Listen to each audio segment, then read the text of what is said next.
Včeraj se je v kavarni hotela Diana odvil Vanekov večer. Na tokratno temo aktualna vprašanja in problemi multilateralnega sodelovanja v našem času in politika Slovenije je svoje strokovno mnenje podal tudi bivši predsednik in slovenski diplomat Danilo Turk. Ta nekdanja prepričanost, da se nuklearnega orožja sploh ne sme uporabiti, ni več tako močna, kot je bila nekoč. Saj še obstaja, ampak je bistveno šibkejša. Skratka, na vprašanje, kaj se dogaja, lahko dam tako skiciran odgovor.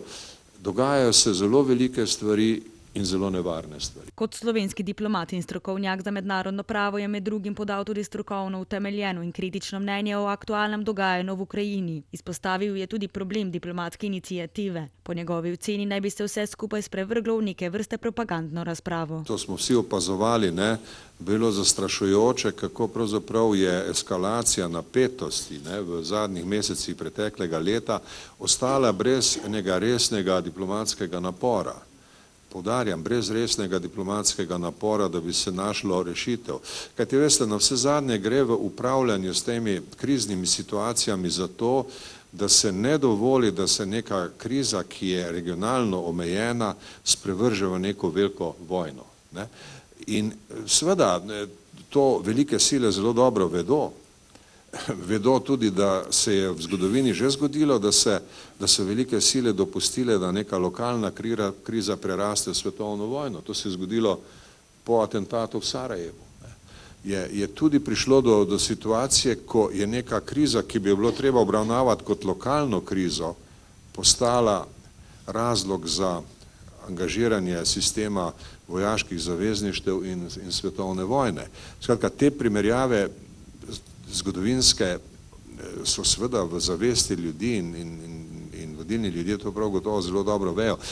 Ampak kljub temu v tistih mesecih, zadnjih mesecih lanskega leta ni bilo niti ene resnično, rekel bi, resne diplomatske iniciative. Vse skupaj se je sprevrglo v nekakšno skoraj da propagandno razpravo, češ Rusija daje predloge, ki jih mi absolutno ne moremo sprejeti in jih zato zavračamo.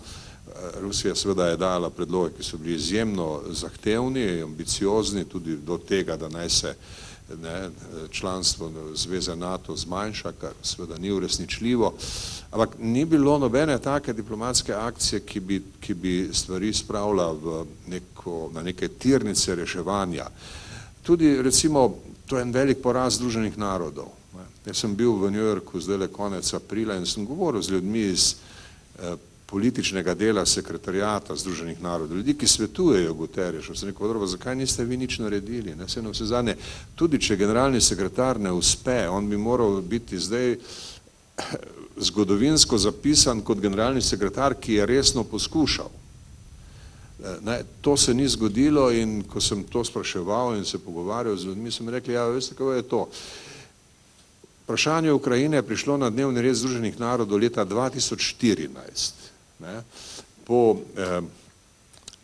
zrušitvi takratnega predsednika Janukoviča in vse komplikacije, ki so sledile, notranjega upora v Ukrajini, zunanje intervencije Rusije v Ukrajini in tako dalje.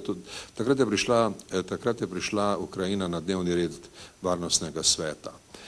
In takrat je Angela Merkel v tisti krizi, tamle konec leta 14 in začetku 15, učinkovito posegla. Sklenjeni so bili ti sporazumi v Minsku, ki so bili doseženi ob aktivnem posredovanju, medijaciji Angele Merkel in takratnega francoskega predsednika Hollanda, pri čemer je Angela Merkel imela odločilno vlogo. Ti sporazumi, seveda zlasti drugi sporazum, so ponudili neko rešitev, ki bi zagotovila avtonomijo vzhodnemu delu Ukrajine, ki bi omogočila tudi neke nove volitve in potem to, da bi Ukrajina prevzela kontrolo nad mejo z Rusijo. To je na kratko bil ta sporazum. In zdaj, ta sporazum je bil predložen Varnostnemu svetu v potrditev. In Varnostni svet je to potrdil februarja 2015. Generalni sekretar Združenih narodov je zato imel podlago, imel je vse razloge, da nastopi. On ima v ustanovni listini zagotovljene možnosti, da opozarja Varnostni svet na rešitve, na probleme in seveda lahko ponudi tudi kakšno rešitev. Bivši predsednik je bil leta 1992 imenovan za prvega veleposlanika Republike Slovenije pri Organizaciji Združenih narodov.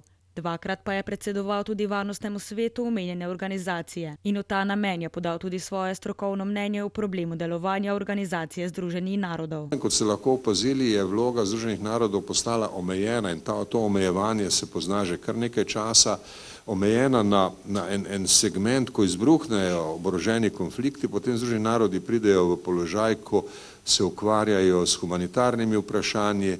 In Guterres je šel v Moskvo in v Kijev in dosegel sporazume o humanitarnih koridorjih, ki so omogočili evakuacijo civilistov iz Mariupola, iz Azovstala v Mariupolu. In lahko se reče danes, in to je ta tragedija, danes se lahko reče, ja, Združeni narodi so lahko odigrali neko izjemno omejeno vlogo in so bili koristni, ker na vse zadnje se je rešilo življenja nekaj 100, mogoče nekaj 1000 civilistov. Ampak je to dovolj? Je to prava stvar? Ja ne, ustanovna listina Združenih narodov pravi, naloga Združenih narodov je skrbeti za mednarodni mir in varnost. Naloga Združenih narodov ni prvenstveno urejati humanitarna vprašanja. In vidite, ta problem je zdaj izbruhnil kot izredno značilen za današnje delovanje in seveda zahteva, da se popolnoma predrugači ta pristop. Ni pa seveda nov problem. Jaz se spomnim, v 90-ih letih, v času vojne v Bosni in Hercegovini, je takratna visoka komisarka Združenih narodov za begunce Sadako Ogata prihajala v New York in je informirala Varnostni svet o problemih v Bosni in Hercegovini. In takrat je ona v eni priliki rekla, in to je dobilo veliko publiciteto, je rekla, gospodje, jaz sem vam prišla povedati, kakšni so humanitarni problemi in kako jih mi poskušamo reševati. Ni vaša naloga, da se seznanjate s tem. To je dobro, da veste, ampak vaša naloga je, da ustavite vojno. Ne, da omejite svoje delo na prvič seznanjanje s humanitarnimi problemi in drugič morebitno nekakšno asistenco pri reševanju humanitarnih problemov.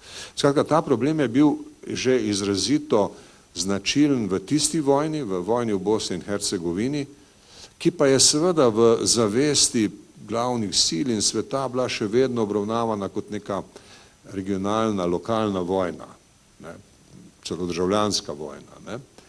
Medtem ko ukrajinska vojna je pa že obravnavana, se že razume kot vojna širokih razsežnosti z možnimi globalnimi posledicami. Pričemer pa seveda morate tudi to vedeti, to gledanje spet ni univerzalno. So države zunaj Evrope, ki vidijo to kot neko evropsko zadevo, ki pač naj Evropa ureja in niso na strani te moralne obsodbe, na tisti strani, kot smo mi.